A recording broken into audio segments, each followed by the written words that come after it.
So one by one, students, I will speak out the names and then you can start asking. So first name I see Dasari Mukteshwar. Mukteshwar? Yes, sir. Come on the video. Put your, yeah, on the video.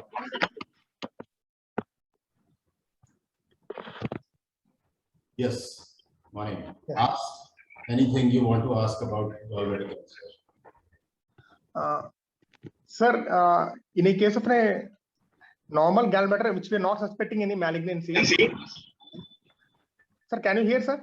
Yes, yes. Please go on. We go with the laparoscopic cholecystectomy and there is a bile spill during the surgery.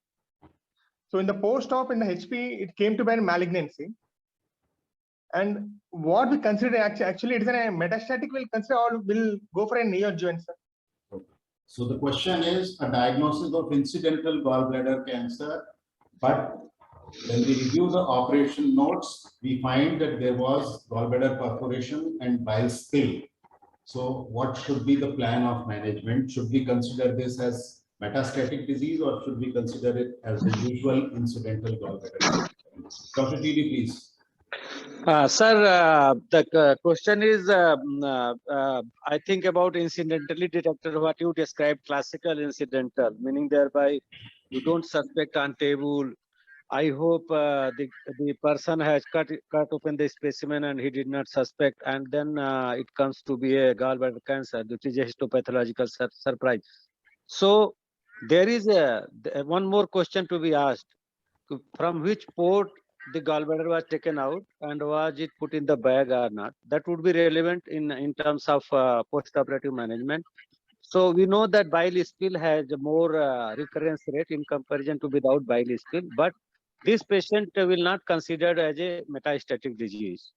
So if it comes in appropriate timing when you have diagnosed it, I think the treatment of choice is going for completion extended cholecystectomy and discussing with the relatives that though we are doing it, it might not be curative because already bile has spill, and then we are excising the port from where gallbladder has been taken out in view of them this memory and Sloan Kettering report, and we are not now excising all the ports, but at least the port from where gallbladder has been taken out is excised. So treatment is this. And our indication to go for adjuvant therapy will be lower down. Probably adjuvant will be given to all these patients. Yes. Yeah. So few important points which Dr. Yadav made. One, that there is a little bit of confusion in the textbooks and some articles also as to what is a true incidental gallbladder cancer. And most groups, including us, Dr. Yadav, Dr. Anil Agrawal, and others, feel that a true incidental gallbladder cancer is when even in the specimen, when the surgeon opens the specimen, there is no doubt, there is no suspicion of malignancy. It looks absolutely normal. Mucosa is normal, and you send it as a routine to the histopathology, and that report comes as positive. So that is true incidental gallbladder cancer. Second point, very important point he made, that when you review the operation notes of cholecystectomy in such a case, there are few things which you need to look at. One, whether there was GB perforation and bile spill. Second, whether a bag was used for extraction. And third, which port was used for extraction. And the importance of this is that if there is bile spill, definitely the risk of dissemination of the disease is more, but it is not to the extent that we classify it to begin with as metastatic disease and do not give the option of reoperation for completion extended cholecystectomy to the patient. So patients should still be treated like incidental gallbladder cancer, which means that if on investigation there is no metastasis, then this patient should be offered reoperation and completion extended cholecystectomy. But in such cases, chemotherapy should almost always be given. I personally would give chemotherapy always after the completion extended cholecystectomy. The third point, important point he made was the port of extraction. Now, port excision is a very debatable, controversial issue. Some people do not excise any port. Some people excise only the port of extraction if it is known. Some people would excise the two possible ports which could be used for extraction, which means epigastric and umbilical. and some people would go to the extent of excising all ports. There are reasons for and against all this. But more and more people believe that port site excision is more a staging procedure. It decides the need for adjuvant treatment rather than improving the survival. So it's a very debatable issue. Similar issue is an isolated port site metastasis. Suppose the patient comes to you after a few months and there is a single isolated port site metastasis. You do a CT, you even do a PET scan, you don't find any other disease anywhere. So should this be treated as metastatic and nothing should be done? Again, there is no hard evidence, but most people in such situations would probably go and do a wide local excision of that port site, thinking that this is an isolated contaminated port site causing disease. But definitely the chance of recurrence of the disease will be very high. And again, in such cases, chemotherapy should be given. Okay. Thank you, sir.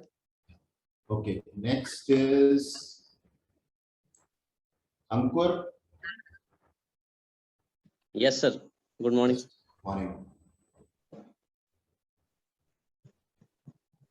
Yes, please go ahead with your question.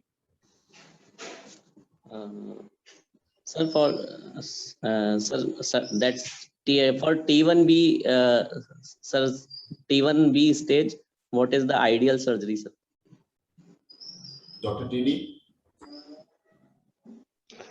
So T1B, yeah, you know that there are few controversial publications, but as of now for T1B we are going and doing extended cholecystectomy.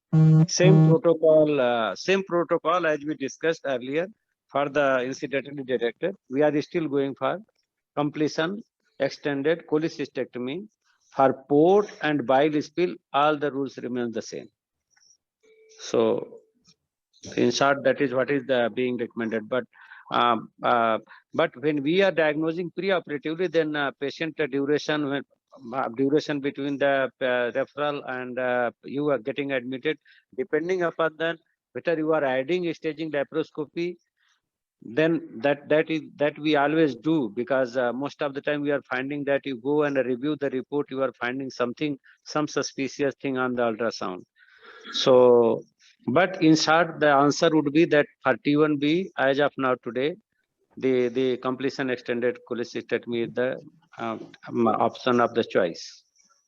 Oh, So okay. T1B is involvement of the muscularis propria. So it is beyond the mucosa or lamina propria, but the perimuscular connective tissue or the subserosal tissue is not involved, because if that is involved, it becomes T2. So Yes. two things are important. One, that you need a very good pathologist and a very diligent pathological examination to make sure that it is T1B and not T2. Because as far as T2 is concerned, there is no debate. Everybody would recommend a completion extended cholecystectomy. T1B, as Dr. TD said, that there are contrary publications. There are few publications from Chile and Japan which have shown that even in T1B, with simple cholecystectomy alone, they have shown good 5-year survival. But on the other side, there are reports which show poor 5-year survival in T1B with simple cholecystectomy.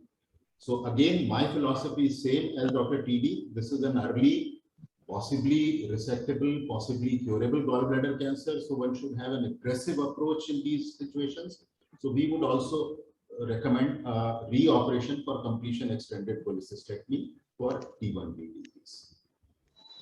Okay, sir. There is a question from AS. Now, one request to all the students, after today's session, please send your name and the year of your course to Dr. Anand so that we can identify each one of you. And then Dr. Anand will prepare a roster of the third-year students who will be presenting cases or discussing operative procedures. So the question is, can simple cholecystectomy be offered to a patient with thick-walled gallbladder? Dr. DD, you have done some work on this also. Sir, thick wall gallbladder is, as we know, it's not something. Thick wall gallbladder is not a single entity. It has multiple components. So thick wall gallbladder, as we are repeatedly saying, first of all, very good history is very important. And then what is ultrasound finding? Is thick wall gallbladder associated with the polyp also? Is there some stone, polyp and thick wall gallbladder? Is the thickness only focal? Is thickness, what is the thickness?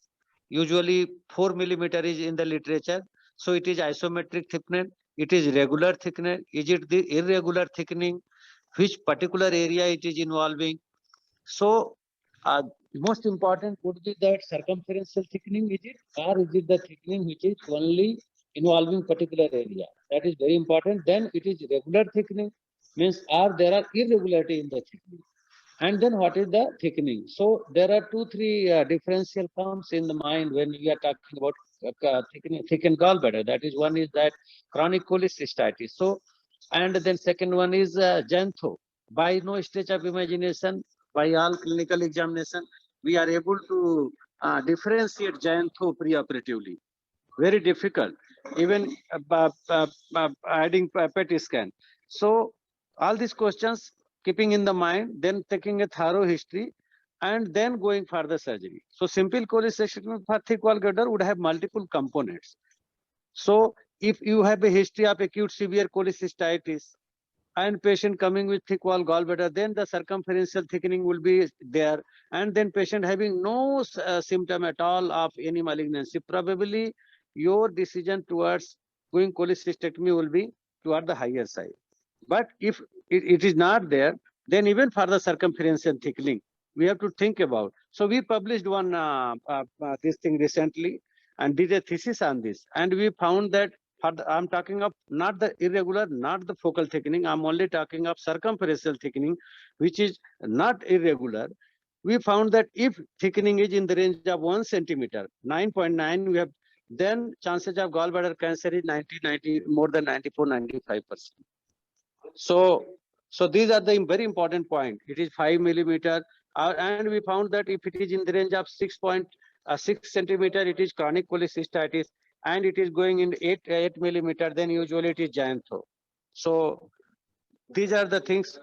These are the things one has to be keep in the mind when we are thinking about the thickening. But I am repeating, irregular thickening, focal thickening, these are the very important issues. First of all, we have to see, and associated with polyp also. Then we have to think about the going for extended cholecystectomy, meaning thereby doing more investigation to exclude or include in your different making your clinical decision. So history, if there is history of recent episode of acute cholecystitis and you do an ultrasound now, that thickening could be because of that episode. If you wait for some time, that thickening would resolve. But if there is no recent history of acute cholecystitis, then as Dr. TD said, what you have to differentiate, one is that if you see a thick walled gallbladder on ultrasound, and thick walled gallbladder means anything more than 3 millimeter, then it must be investigated further with cross-sectional imaging. That means either CT or MRI. And then on CT or MRI, you see whether it is diffuse, uniform, regular thickening in all parts of the gallbladder. That is more likely to be benign, either chronic cholecystitis or xanthogranulomatous cholecystitis, but it could still be malignant. And as Dr. TD said, if this thickening is more than about 9 or 10 millimeter, it is more likely to be malignant. On the other hand, if you see focal, irregular, non-uniform thickening in only one part of the gallbladder, that is highly suspicious of malignancy. So in this case, in the latter case, where there is a high suspicion of malignancy, our policy at SVPGI was that we would treat it as CAGB, which means we will go ahead and do an extended cholecystectomy. Now in that process, some cases, maybe 1 out of 10 will turn out to be benign on histopathology. But that is not to be regretted, because if you had not done that, you would have mistreated 9 out of 10 cases who had malignancy. On the other hand, if you have the first group, where it is a diffuse, uniform, regular, less than 8 or 9 millimeter thickening, which is more likely to be benign and very less possibility of malignancy, but still it can be malignant. If you do a simple cholecystectomy, in 9 out of 10 cases, it will be all right. But in 1 out of 10 cases, which turns out to be malignancy, you have breached the oncological plane. So in such cases, what we described from Lucknow was that you remove the gallbladder with a small wedge of the liver parenchyma. So your plane of dissection is not between the gallbladder and the cystic plate, which is the usual plane in simple cholecystectomy, but it is beyond the cystic plate into the liver parenchyma, so that you do not breach the oncological plane. And then you subject it to frozen. If it is positive, you add a lymphadenectomy. Now, don't mention this in the exam because it is only we who have reported it. It has still not become the accepted operation. We called it anticipatory extended cholecystectomy. So this is the hypothesis that we gave. So basically, the nutshell of the answer is what Dr. T D said. It depends on the degree of suspicion of malignancy. If your degree of suspicion of malignancy is high, you do an extended cholecystectomy straight away. If your degree of suspicion is low, then you can do a simple chole or a simple chole with a small wedge of liver, which we had described from Lucknow. Next question is from Srinivas. Please define extended cholecystectomy and how is it different from radical? Dr. T It's a question is repeatedly being discussed. Yes. So we have to first of all understand that sir only have made many times clear, and even Japanese literature have clarified it. Extended cholecystectomy means there are two components: optimum lymph nodal dissection, which means the lymph node which we dissect in the hepatoduodenal ligament going to the left of the celiac axis, and retropancreatic group of lymph nodes, including the total clearance of the hepatoduodenal ligament. Means is skeletonizing all the three major bile duct, portal vein, and hepatic artery, right and left common hepatic artery going to the left of the celiac. So this is the one component. Very important. Less importance has been given. I am seeing everywhere question is asked only about liver, which to my mind are in the literature is only we have to have a clear margin. So say next component would be liver resection. Now how much? People say 2 to 3 centimeter wedge of the liver or anatomical resection of the segment 4B and 5. So the answer of the question is extended cholecystectomy includes the liver resection and lymph nodal clearance, which I have described. Now, common bile duct resection, we say plus minus hepatic duct resection or minus hepatic duct resection. So once you have done hepatic duct resection, you say hepatic duct resection, extended chole plus hepatic duct resection. Once it has not been done, it is described that extended cholecystectomy alone. Now, radical cholecystectomy, what is that? So I think radical cholecystectomy being confused. So extended cholecystectomy is this. Anything beyond when you do it, you mentioned that. Right hepatectomy, all and lymphadenectomy. So it's not about just radical cholecystectomy terminology being confused. I think extended cholecystectomy is the most appropriate terminology. Yeah, but I think still many people use both the terms as synonyms. So some people call it extended, some people call it radical. Again, that is my personal view also, that the proper procedure, which is gallbladder with a part of liver, which is either wedge or 4B and 5, and lymphadenectomy should be called extended. And anything beyond this or more than this should be described as to what you have done. So it could be extended chole with CBD excision, it could be extended right hepatectomy, it could be HPD, it could be extended retroperitoneal lymphadenectomy. Although some of these procedures I am mentioning, but more and more groups, including Japanese surgeons, are not now doing these extended or radical procedures. So for all practical purposes, for your exam, extended and radical cholecystectomy are synonyms, and it includes gallbladder, lymphadenectomy, and a part of liver, which could be variable. Next question is, Dr. T D, role of radiotherapy intra-op and external beam radiotherapy in gallbladder cancer.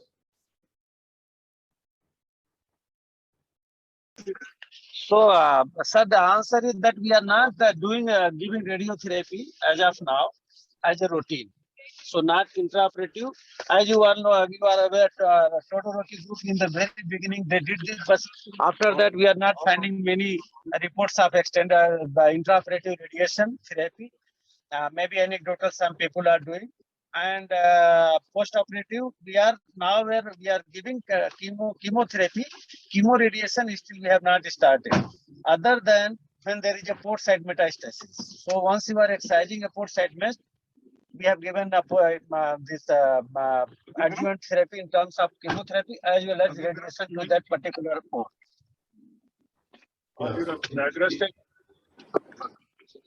In most series, radiotherapy is not used. Radiotherapy alone is almost never used. The only indication which is mentioned in some publications is when there is gross residual disease, so which means R2 resection. But as it is, R2 resection is not recommended in gallbladder cancer. Your aim should be to do a R0 resection. It may finally turn out to be R1, but R2 resection should not be done. And intraoperative radiotherapy in gallbladder cancer, there is one report, maybe more, but many years ago, which showed some benefit, but I have not seen any recent reports on intraoperative radiotherapy in gallbladder cancer. Next question is from Dr. Ashish from AIIMS Jodhpur. Role of PET CT. Now, this is Dr. TD's area of research interest. Yes, sir. As you always say, that only abstract could be published. But so the PET scan we are doing as a routine in all resectable gallbladder cancer on CT scan. So our routine is when we are having a patient of gallbladder cancer suspected are having mass lesion on ultrasound, which is the first investigation. So patient comes with CT scan where it is shown that seems to be resectable. And then there are some people, they talk that we define whether it looks like early. In my this experience, gallbladder cancer, whatever it looks, it's never early until unless it comes on pathology. So gallbladder cancer, when it is coming resectable on CT scan or even MRI, then we go for a PET scan. And few things we have found. We are still compiling the data, and sir is sometimes very unhappy that I started in the beginning and could not publish it. But the question is about 20% of the people who have METs, there are very clear criteria: supraclavicular lymph node, not clinically palpable, and then peritoneal dissemination. Sometimes the autocal group of lymph nodes and the pelvic metastasis. These are the areas where PET scan has an edge over the CT scan, and we have been able to avoid about 20% of the non-therapeutic laparotomy when we added PET scan. So this is our policy, and when we are adding laparoscopy to that PET scan, that also we presented in IASG, and our paper was given best paper. So then about 30%, 15%, sorry, 35%, 15% more patients have been avoided. So here is the here is the gallbladder cancer, which is so aggressive in terms of recurrence and in terms of getting metastatic disease after opening the abdomen. So we try to avoid, and today we are going for chemotherapy, neoadjuvant also. So we do all these things to avoid unnecessary laparotomy and to recognize the patient who are having metastatic disease on the presentation, resecting these patients. Yeah, so students, gallbladder cancer is a very aggressive biology disease, and therefore before you go into resect, you have to be sure that there is no distant disease which is beyond your extent of resection. Because if it is there, whatever resection you might do is not going to be of much use to the patient. And therefore, all possible investigations to find a metastatic disease are probably going to be useful, and that is what Dr. T D Yadav and some other groups have shown. And therefore, if CT shows a possibly resectable disease, a PET scan to find out any distant metastasis, and still, if it doesn't show any distant metastasis, staging laparoscopy. Even after staging laparoscopy, when you do the laparotomy, suppose staging laparoscopy doesn't show peritoneal or liver dissemination, at laparotomy also, you should first look at the cilia, base of the superior mesentery, vessels, and aortocaval area for any enlarged node. And if it is there, take it out. And these nodes, if you have the skill, you can access laparoscopically also, as Dr. Anil says. So any of these nodes, if they are enlarged, you take them out, send for frozen. If they are positive, again, it is distant lymph nodal disease, which is as bad as metastasis, and resection probably is not going to help. Even if there is no node in the aortocaval area, it was our practice and it still remains that whatever aortocaval groove, loose areolar fibrofatty tissue is there, you remove it and send it for frozen. Sometimes even that can be positive because a small lymph node will not be seen. So what I'm trying to say that in gallbladder cancer, you make every possible attempt to find out if there is any distant disease, because if it is there, your resection probably will not be of much use to the patient. One thing I can add, in incidental gallbladder cancer, some people feel that the yield of PET scan is low, but they are also in two situations. One, if the T stage is T2 or T3, or if there is a long interval between index cholecystectomy and the reoperation, then PET scan may be useful. Second, what the Tata Memorial Hospital group has shown, Dr. Mahesh Goyal, that in T1B incidental gallbladder cancer, if you do a PET scan and it is negative, which means that there is no residual disease, they say that there may be a role, they are still saying maybe, there may be a role for only observation and follow-up rather than reoperation. So, but that is still not an accepted thing, but you should know about it. Now, Dr. Srinivas wants to know, Dr. TD, that how to suspect xanthogranulomatous cholecystitis preoperatively.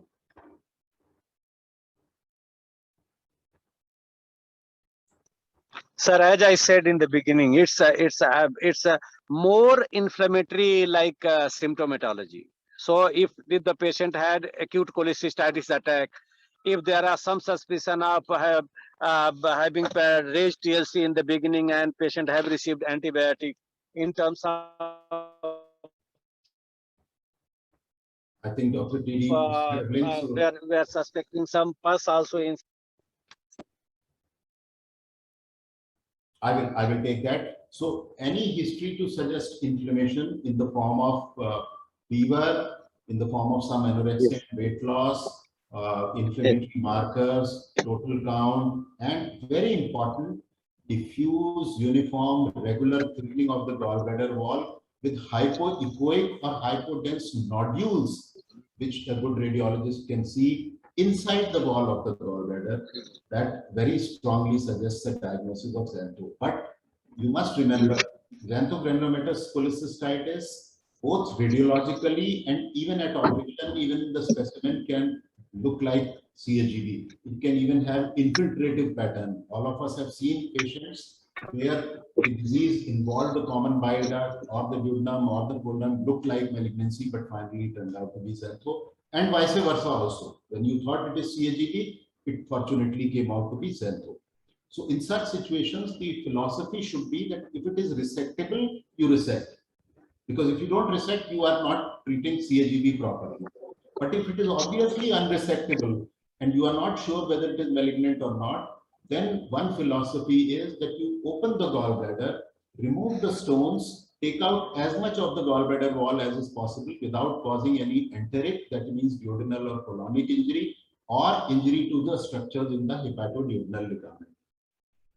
Now, if it is CAGB, probably you have done what you should not have done, agreed. But if it is xantho, then the whole inflammation will resolve, because once the stones are removed, the inflammation usually resolves. So it depends on your judgment during the operation based on the operative findings. But obviously, you should not do something which may result in a biliary, duodenal or colonic fistula. The next question is again from Ashish. Should we recommend PET-CT in all patients with CAGB planned for neoadjuvant therapy? I think partly we have already answered that, because any patient who is going for neoadjuvant therapy means it is a locally advanced, either unresectable or possibly unresectable disease. So definitely PET CT should be done, because if there is a metastasis, then this will not remain a neoadjuvant treatment. It will become a definitive chemotherapy. Okay, next again is a question from Ashish. CAGB neck with right hepatic artery involvement, which is a better strategy, extended right or right hepatectomy with wedge of segment 4B. Wedge is not 4B, wedge is always 4B and 5. So that is a correction. Dr. TD, are you still there? So, Yes. yes, sir. Yes, sir. Am I audible? Yes, yes, please go ahead. So if right hepatic artery is involved and patient is not jaundiced, so even doing a classical double segment resection and ligating the right hepatic artery, you can get away with that. But the question if patient is jaundiced, then obviously everything will change.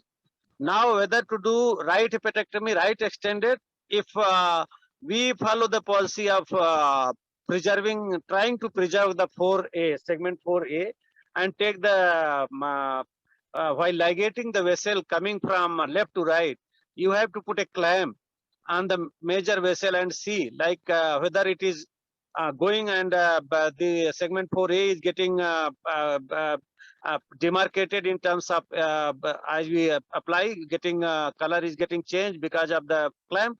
So then probably coming lower, more intrahepatic and preserving the segment 4B.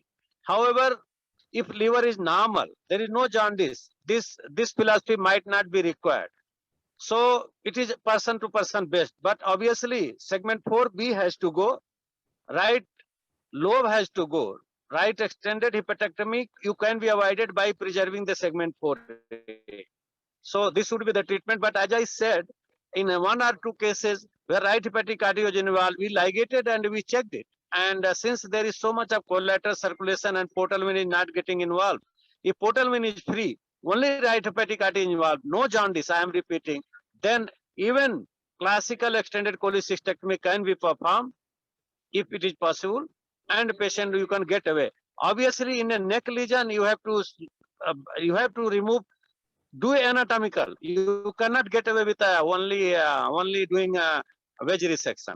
And depending upon neck lesion, your philosophy or cystic duct margin clearance, common bile duct also has to go. So more your threshold to take common bile duct also should be low. So this should be the treatment for the neck lesion. So in GBC neck, as Dr. TD said, you have to consider the other factors, whether the CBD is involved, which means that whether there is biliary obstruction and jaundice, and whether the portal vein, right portal vein is involved. So this situation is a very hypothetical, not a very common situation, that you have a tumor in the neck, only right hepatic artery is involved, CBD is free, right portal vein is free. So if that is the situation, which you are sure based on your imaging, yes, you can do an extended cholecystectomy with just hepatic artery ligation or a segment of hepatic artery excision, because the portal flow to the liver is there and the liver is normal, there is no biliary obstruction. So this liver will probably tolerate a hepatic artery sacrifice. But if portal vein also is involved, right portal vein, or if the patient has jaundice, then you cannot or you should not do this. Then you should do a proper procedure, which will be some kind of an extended right hepatectomy. It could be classical extended right, which means the entire segment 4 is removed, or it could be modified extended right, which means segment 4A is preserved, only 4B is removed.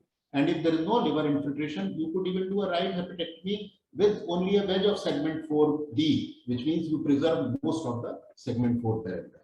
So this is a very theoretical, hypothetical situation, not a very common situation.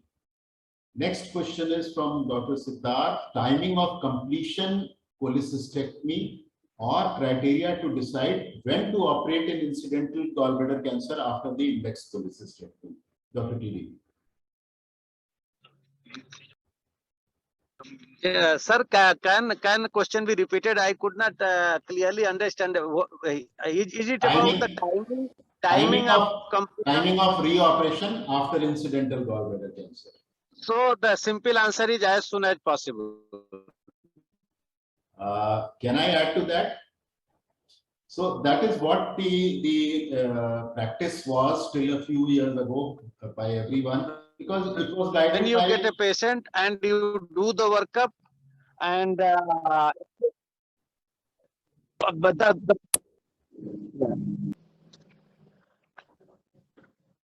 yeah, so that used to be the philosophy, because that was the oncological common sense, that you have found a malignancy, so why not go in as soon as possible after the malignancy diagnosis is made. But there are two publications which tend to question this hypothesis. One is a 10-institution US biliary malignancy consortium, which is a retrospective analysis, of course, so it has all the problems of retrospective analysis, which showed that patients who were operated before 4 weeks and those who were operated after 8 weeks, when they were compared with those who were operated within 4 to 8 weeks, the outcome was best in the 4 to 8 week period. And the explanation given is that if you operate too soon after the diagnosis, you are not giving time to the disease to show its aggressiveness, its biology, its tendency to metastasize.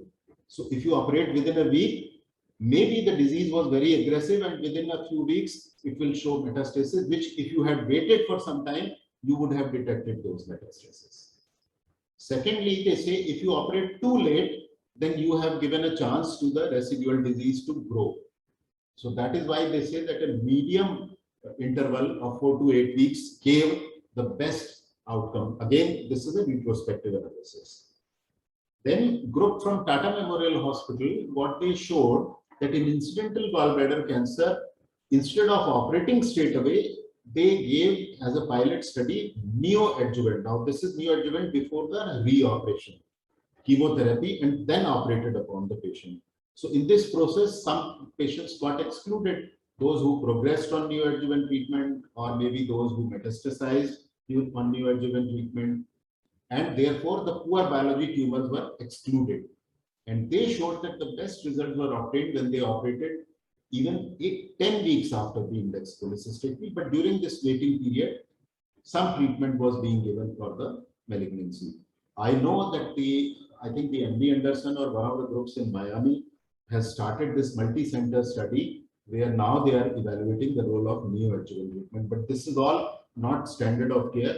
Standard of care answer is still probably what Dr. T said, that you work up the patient and you advise reoperation for completion extended cholecystectomy as soon as the patient is fit enough to undergo a repeat operation. But you should know that these developments are taking place. Next question is again from Siddharth, that what should be the duration between portal vein embolization and biliary drainage in planned major liver resection in a jaundice patient with an insufficient FLR? Giri, are you still there?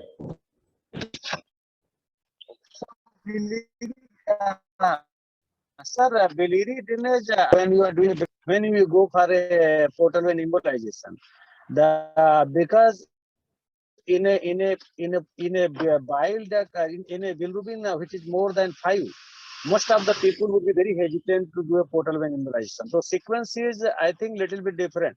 That one goes for a biliary drainage, brings the down bilirubin to less than 5, then goes for a portal vein embolization. And then next step would be what should be the treatment, the question between the portal vein embolization and the planning of the surgery. What to do is correct, but not necessarily we have to go for a surgery, but definitely we have to go. Yeah, so as Dr. T D said, that the sequence is different. Sequence is biliary drainage first to bring the bilirubin down to less than 5, which most radiologists would want for portal vein embolization. Then you do portal vein embolization, and you have to remember that portal vein embolization here in CAGB is slightly different from portal vein embolization in cholangiocarcinoma, because here you would like to embolize not only the right portal vein, but also the segment 4 branch of the portal vein. Because if we don't do that, segment 4 will hypertrophy and it may make your resection slightly difficult. So if you do that, then obviously you are headed for a classical extended right hepatectomy, which includes the entire segment 4.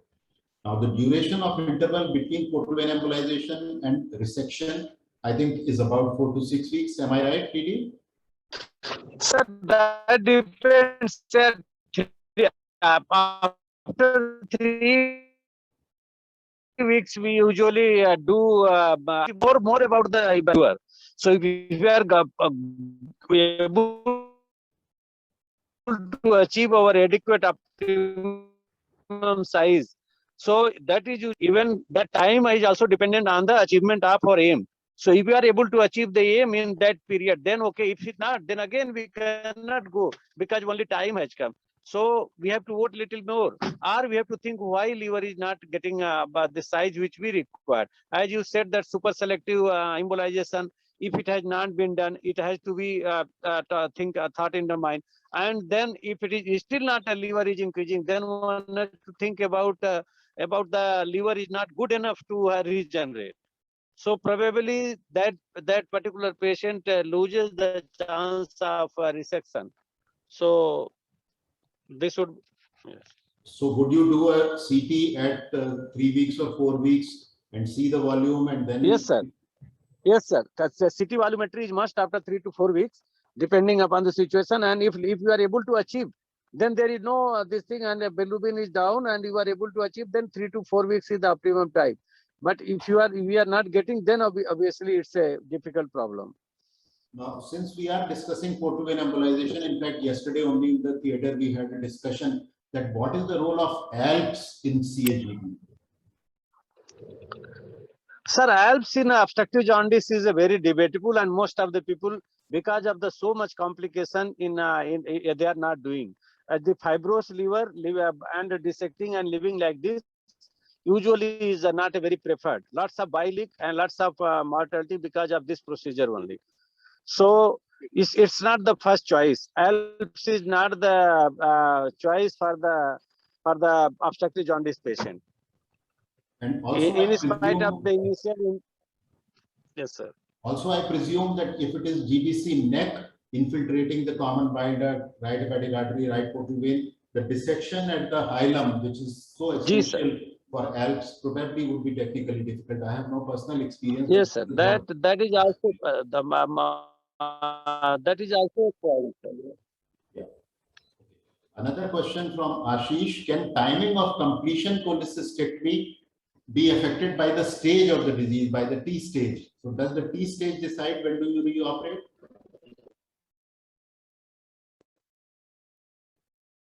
Usually listen to operate, then as you said, we follow a set protocol, do investigate, reassess the tumor and go ahead. So if usually what is incidental, if you cannot go beyond the serosa. So that is what is incidental. So rest of the things we have to do manage clinically. So T stage is usually just to make our mind clear that this is the stage. We are not going by T stage. What is the timing? T stage can decide that you are clear in the mind that this patient requires completion extended cholecystectomy. That's all I think. Yeah.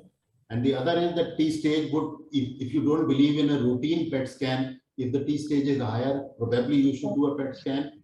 If the duration, as I said, between index cholecystectomy and reoperation is more, you may do a PET scan. And if you now start believing in this neoadjuvant chemotherapy concept before completion, then probably a higher T stage patient will be more eligible to receive neoadjuvant treatment.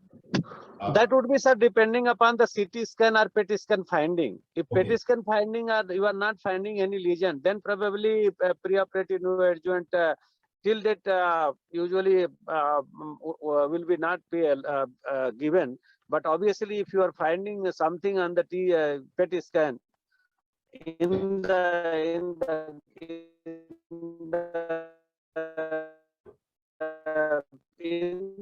abdomen, then obviously depending upon where you are finding what will be decided.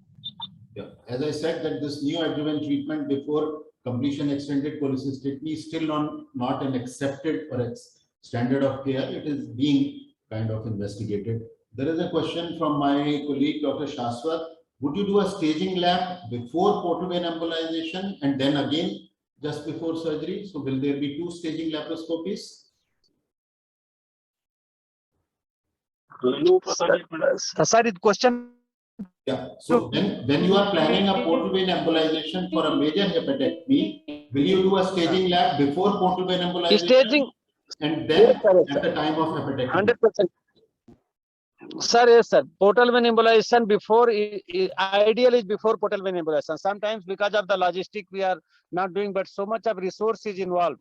So we have to do it before portal vein embolization. Yeah. And then again, once again before the hepatectomy. That is a protocol, sir. Because in that particular time also tumor is, if nothing is given, tumor has a potential to spread also. Yeah. So this is what the Nagoya group has been doing. They probably have the largest experience in extended right and hepatopancreatic duodenectomy in gallbladder cancer.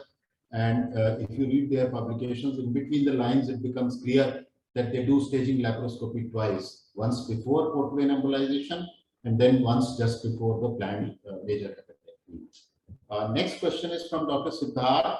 Retropancreatic nodes, are they N1 or N2? And I will extend the question. Do they contraindicate extended cholecystectomy? So now it is okay,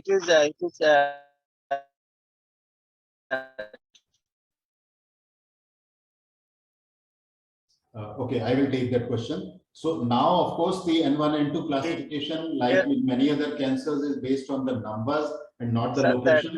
Personally, I do not agree. Personally, I do not agree. It should still be the station. I'm sure in the next edition, probably the AJCC will come back to that, because in gallbladder cancer, every edition they have been making changes in gallbladder, this nodal status and T state. But anyway, retropancreatic, retroduodenal nodes, there are two schools of thought or philosophy. The Western groups consider them as metastatic or distant nodes, and they say that they are a contraindication for resection. But many Japanese centers have shown that even in presence of these nodes, an extended cholecystectomy gives prolonged survival. So they do not consider them as metastatic, they consider them as regional nodes, and they would go ahead and do an extended cholecystectomy, which, as we discussed earlier, would include these nodes anyway, retropancreatic and retroduodenal. Obviously, the survival in these patients is not as good as in those who have lymph nodes confined to hepatoduodenal ligament, and it is even better in patients who do not have any nodal involvement. But it is most Japanese groups and most Indian groups, including us, Dr. Anil Agrawal and Tata Memorial Hospital, do not consider these nodes to be distant nodes and would still resect even if these nodes are positive. Next question is from Dr. Piyush Vashne from MAIMS, Jodhpur. Does the T stage on incidental gallbladder cancer change the extent of re-resection, particularly liver? TD? Yeah. So will the T stage change the extent of liver resection? T stage usually doesn't and the location of the tumor. T stage usually T stage doesn't decide. So either there are only two options. Either we are going for anatomical or we are going for 2 to 3 centimeter of age. That is the main crux of the whole philosophy of the segmental resection or gallbladder cancer liver resection. Now whether but as I said, location of the tumor is much more important. So Miyazaki has shown that when neck tumor, because of its blood drainage, if tumor is in the neck area, then it's important to probably proper anatomical resection. Then we are going for a just wedge resection, and that is the most important. T stage probably doesn't decide, even because we are taking adequate margin. The adequate margin is 2.5 to 3. So that is important. More important would be, you know, what the maintaining the thickness of the liver while going down toward the neck when you are doing a wedge resection. That is where the people make mistakes, that while going down, people go more and more closer to the gallbladder. So that practice has to be avoided by doing proper this thing, and probably anatomical dissection is usually this particular thing doesn't occur. Yeah, so there is a related question that if it is T1B and the disease is on the peritoneal side, now as you all know that in the last classification, T2 has been divided into A and B. A, when the tumor is on the peritoneal side and is not touching the liver, and B, when it is on the hepatic side. Now again, this change was based on a single publication which came from the US, but anyway, it is there. And following that, people retrospectively analyzed their data, and some reports started coming in where they showed that if it is T1B or T2 and the tumor is on the peritoneal side, they said that you could either do less liver resection or you may not do any liver resection. You just do a lymphadenectomy, and different reports showed different results. But again, this is my personal view. Early gallbladder cancer, which is usually incidental gallbladder cancer, is an eminently curable disease in a scenario of a very high biology tumor. So these lesions should be aggressively approached.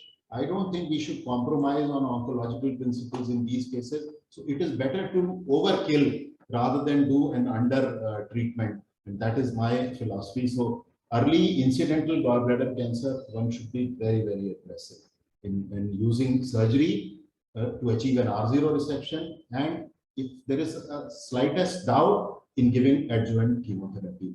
Now, Siddharth has asked a question which is a very controversial, debatable topic. It cannot be answered in 1 minute. So I will skip that. That treatment of asymptomatic gallstones to prevent gallbladder cancer, I think I will not take that at this moment. We have only 5 minutes. There are so many other faculty members in the group. So any faculty member would like to make any comment, any difference of opinion from what I and Dr. TD have said? Anybody, please?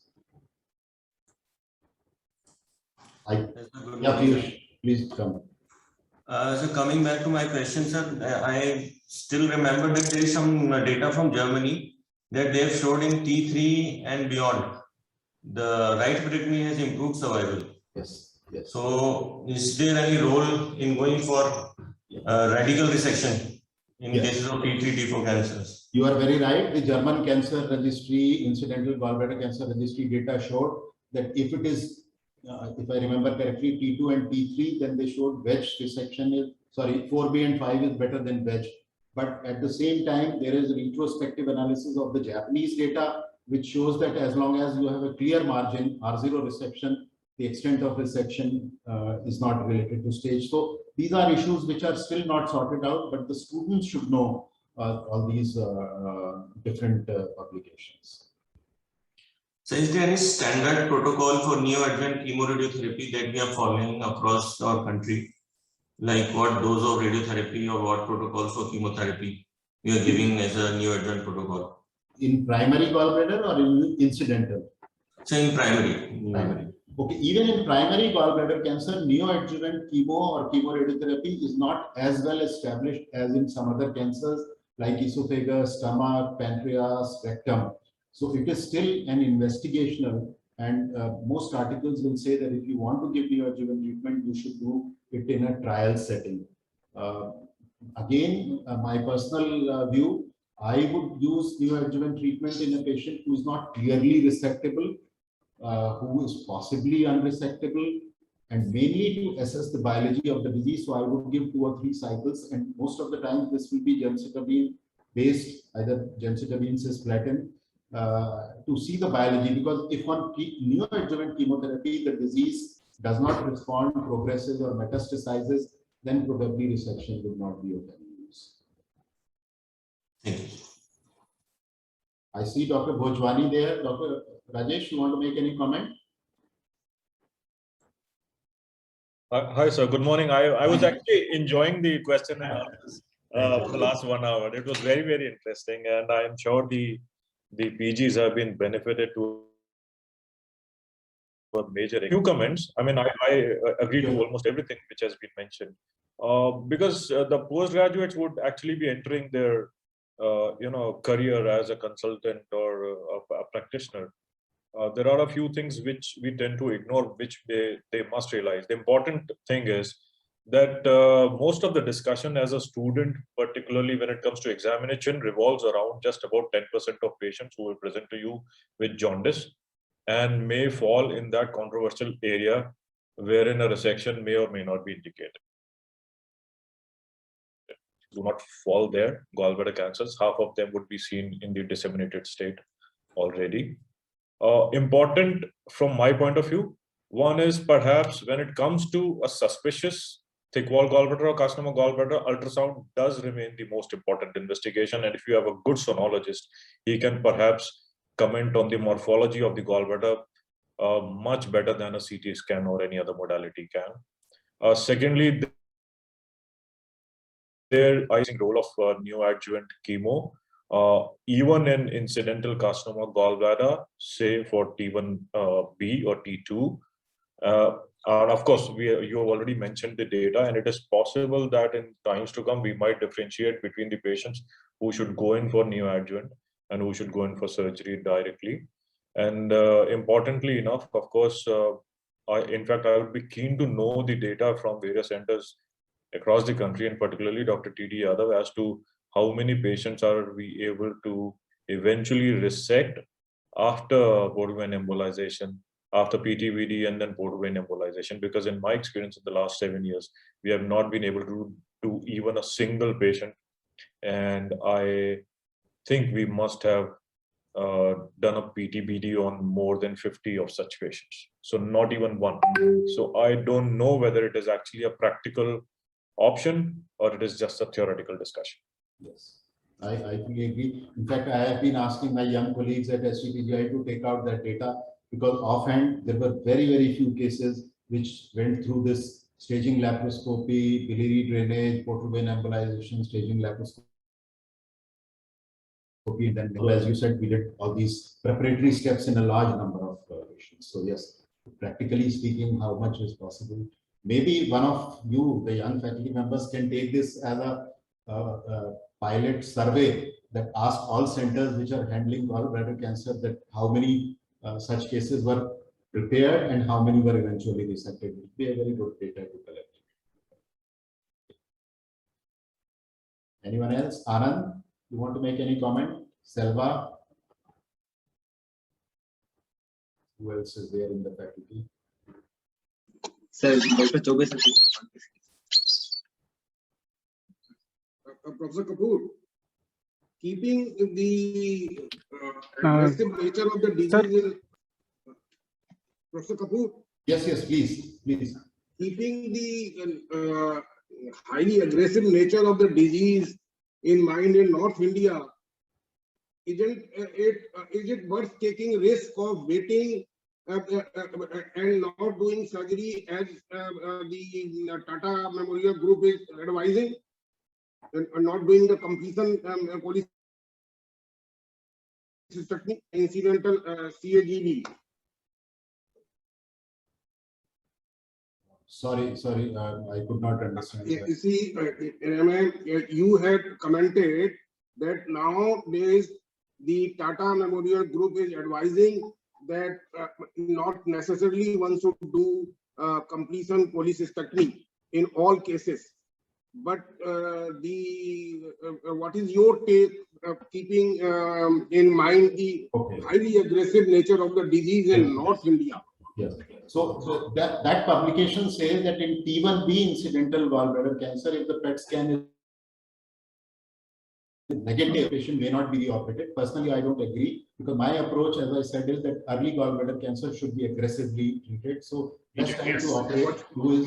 Only thing is that in the reoperation, we may not find any residual disease. So again, very important point which Dr. Bhojwani said, from young surgeons practice point of view, you must counsel the patient and family that at the biopsy, we may not find any disease. So then they should not come back to you and question, why did you operate when there was no residual disease? But you have to tell them that this is the best they can have, because these patients in whom you don't find a residual disease have the best outcome. I see Dr. Mathur also there. Dr. Mathur, would you like to make any differing comment from another part of the country, the practice? No, Vinay, I actually joined to learn from you. Thank you. Thank you. Any other faculty member would like to make any comment before we close? So all students, please send your names or put your names in the group, and please send your, those who are third years, please send specifically a message to Dr. Anand.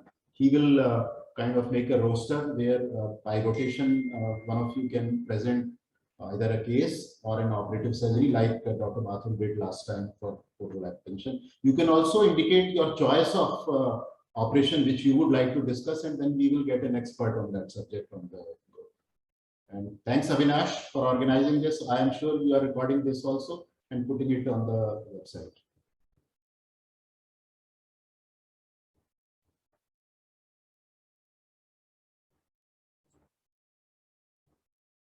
We will close the session now. Thank you, everyone. Thank you.